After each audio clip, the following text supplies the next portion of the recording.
On termine à présent par un chapitre religieux. Ce 16 février 2025, l'Église catholique a commémoré son jubilé des 125 ans d'évangélisation au Burkina Faso au sanctuaire de Yagma. Cette masse d'action de grâce a connu la participation de milliers de pèlerins. Quels sont donc les dispositifs mis en place pour permettre aux pèlerins de bien gérer leurs déchets plastiques et garder les lieux propres? Vous en saurez plus avec Colette Boudou. L'Église catholique a célébré son pèlerinage au sanctuaire Notre-Dame de Yagma ce dimanche 16 février 2025.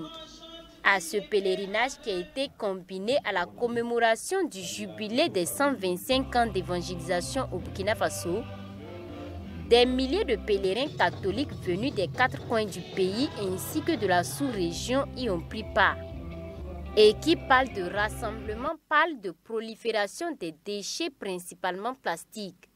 Certains pèlerins qui se disent conscients de leur danger ont pris la juste mesure afin de laisser le sanctuaire dans un bon état et ne pas polluer l'environnement.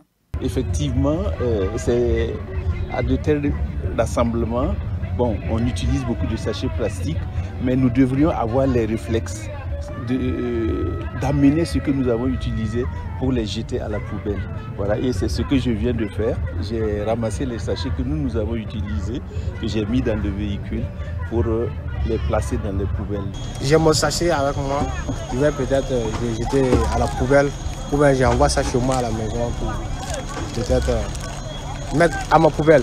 Si certains fidèles ont eu le réflexe de récupérer leurs déchets et les mettre dans des poubelles, ce n'était pas le cas chez d'autres, en témoignent ces sachets qui traînaient dans plusieurs endroits. Pourtant, durant la célébration de la messe, les pèlerins ont été invités à garder les lieux propres et à surtout utiliser les poubelles. Pour Syriac René Naré, chacun devra jouer sa partition en matière de préservation de l'environnement. Et pour cela, une gestion des déchets, surtout plastiques, s'impose. Vraiment lancer l'invite aux différents pèlerins d'avoir ce réflexe-là pour sauvegarder notre environnement.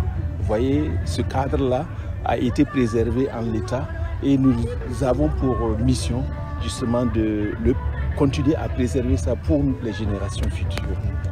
À l'avenir, pour de telles organisations qui rassemblent des milliers de personnes, il serait nécessaire de mettre en place des initiatives pour une meilleure gestion des déchets et aussi sensibiliser les pèlerins.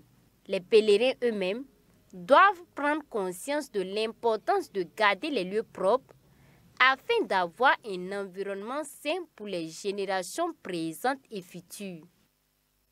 Voilà, c'est la fin de ce journal. Merci d'avoir été des nôtres et rendez-vous demain pour une nouvelle édition. Au revoir.